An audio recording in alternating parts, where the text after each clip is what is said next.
que é mais fácil acontecer primeiro? Você consegue pegar um problema de score ou você consegue pegar uma alteração no consumo?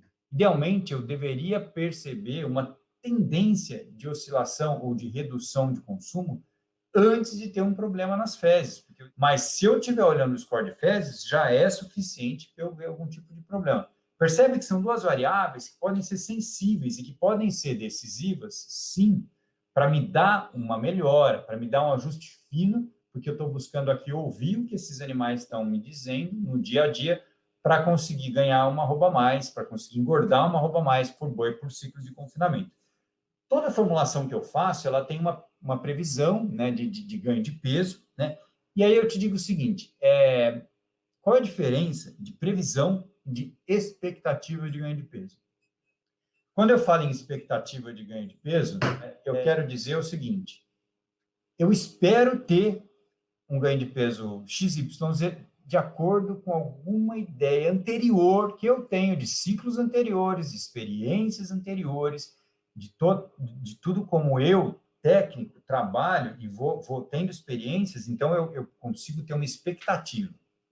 Mas a previsão é quando eu estou afinando, é quando eu estou melhorando de forma importante o controle do que eu tenho na mão e estou fazendo uma previsão mais precisa. Na verdade, uma previsão com precisão, porque você só consegue prever quando você sabe a quantidade de nutrientes que está sendo fornecida, a quantidade diária de nutrientes que está sendo fornecida para aqueles animais. E para saber a quantidade diária, eu tenho que realmente conhecer, justamente por isso eu preciso conhecer esses alimentos.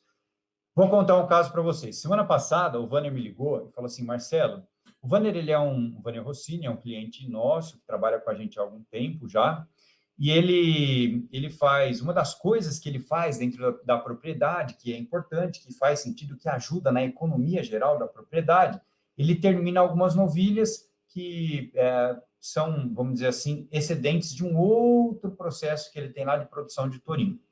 Mas, enfim, ele termina algumas novilhas e aí, numa terminação intensiva a pasto, esse é o sistema, e ele está buscando, né, e até nós estimulamos muito isso, ele está buscando alternativas para melhorar a rentabilidade, para melhorar a viabilidade. Então, ele sempre está me trazendo matérias-primas diferentes, oportunidades de alimentos, para a gente analisar, avaliar e ver se tem condições de entrar no programa de formulação, de entrar na dieta dos animais, buscando aí um melhor ou menor valor de arroba engordado.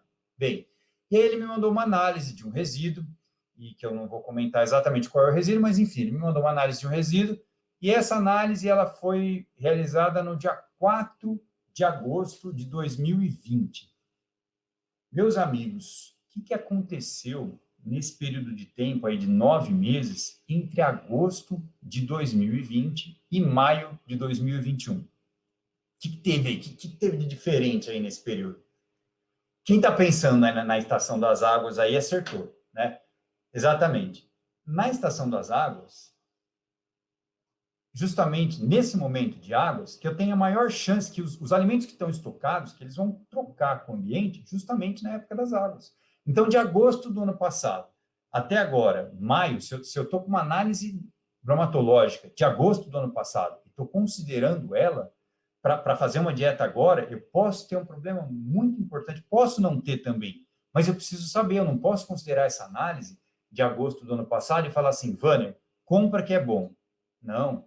E se essa matéria-prima, por exemplo, trocou muita água com o ambiente, aumentou o teor de água livre que está ali dentro. E se aumentou o teor de água livre é o principal parâmetro da indústria alimentícia para controlar a qualidade sanitária dos alimentos que você come, que eu como. O teor de água livre é uma variável muito importante, porque quando tem água livre, significa que as bactérias e os fungos que estão presentes no ambiente normalmente têm condições ambientais para se desenvolver. Os processos fermentativos acontecem, ou acontecem em uma velocidade maior, ou até tem início quando tem condições ambientais mais favoráveis, e o aumento da água livre é justamente o fator que determina essa fermentação. E o que acontece na fermentação? Fermentação significa utilizar um nutriente, um substrato, que no caso é um carboidrato, que é fermentado. Esse carboidrato que é fermentado é energia que deveria ser usada para o boi, mas é fermentada pelas bactérias, e o produto dessa fermentação é gás carbônico e água. Gás carbônico, CO2, vai para a atmosfera, e a água é incorporada. Então, eu perco matéria seca desse alimento que está passando por um processo fermentativo, e eu perco NDT, eu perco energia, porque eu estou consumindo carboidrato. Então, a maneira como esse alimento foi estocado durante todos esses meses pode sim chegar, pô, Marcelo, eu tinha uma coisa muito boa, mas hoje não está mais.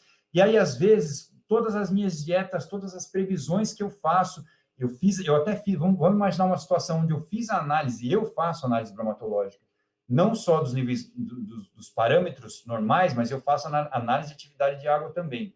Mas eu só fiz essa análise no momento que eu comprei esse alimento, e ele ficou lá meses. E realmente, se é uma polpa cítrica, se uma torta de algodão tem uma alta capacidade higroscópica, ou seja, de absorver a água do ambiente, e essa água livre aumenta, e eu estou considerando um teor de NDT, de repente estou com 15%, 20% a menos de NDT nesse alimento, e aí o meu ganho de peso, que deveria ser 1.600, de repente caiu para 1.400. E aí? Será que eu conseguiria prever isso antes? Claro que eu conseguiria. Eu poderia, por exemplo, acompanhar a temperatura desse alimento durante o período de armazenagem com termômetro de superfície. Eu deveria fazer análises periódicas, dosar as principais micotoxinas, por exemplo, que é um produto direto de fungo, quando tem água livre alta, além de ter produção de fermentação bacteriana, também tem crescimento fúngico. Então, eu estou falando em problema com bactéria, né, importante, com consumo de energia, com consumo de NDT, e eu estou falando em problema de fungo com micotoxina. E essa micotoxina também tem um efeito deletério no ganho de peso. Então, eu consigo prever isso, medindo a temperatura, eu consigo prever isso, analisando essa matéria-prima durante o período de armazenagem, anotando esses níveis, por exemplo, de água livre que podem ser crescentes ou não, e anotando o teor de micotoxina, os tipos de micotoxina que eu tenho e quanto eu tenho durante o tempo. E aí eu vou e atuo. E aí eu vou e atuo de várias formas, seja melhorando o meu esquema de armazenagem, seja trabalhando, por exemplo, com bioregulador, com adsorvente, que vai lá e neutraliza o efeito deletério que essa micotoxina teria. Mas se esse alimento perdeu qualidade de agosto do ano passado até aqui, eu não sei, e eu falo para ele, Vânia, compra, porque a análise está boa. E aí, daqui a 3 meses, ele vai falar, 2 meses, Marcelo, não deu legal. O ganho de peso não foi bom. Não conseguiu chegar no que nós projetamos. Então, uma coisa importante é realmente, quando eu vou fazer uma análise, quando eu vou aconselhar, quando eu vou avaliar uma situação, eu preciso entender que existe um período de tempo e nesse período de tempo muita coisa pode ter acontecido. Bom, me diz o seguinte, como essa informação te ajuda hoje a escutar os bois, a entender um pouco mais a resposta desses bois às dietas, ao manejo, a tudo que acontece no confinamento? Como isso te ajuda? Como isso te ajudou e vai te ajudar a engordar 1 arroba mais por boi por ciclo?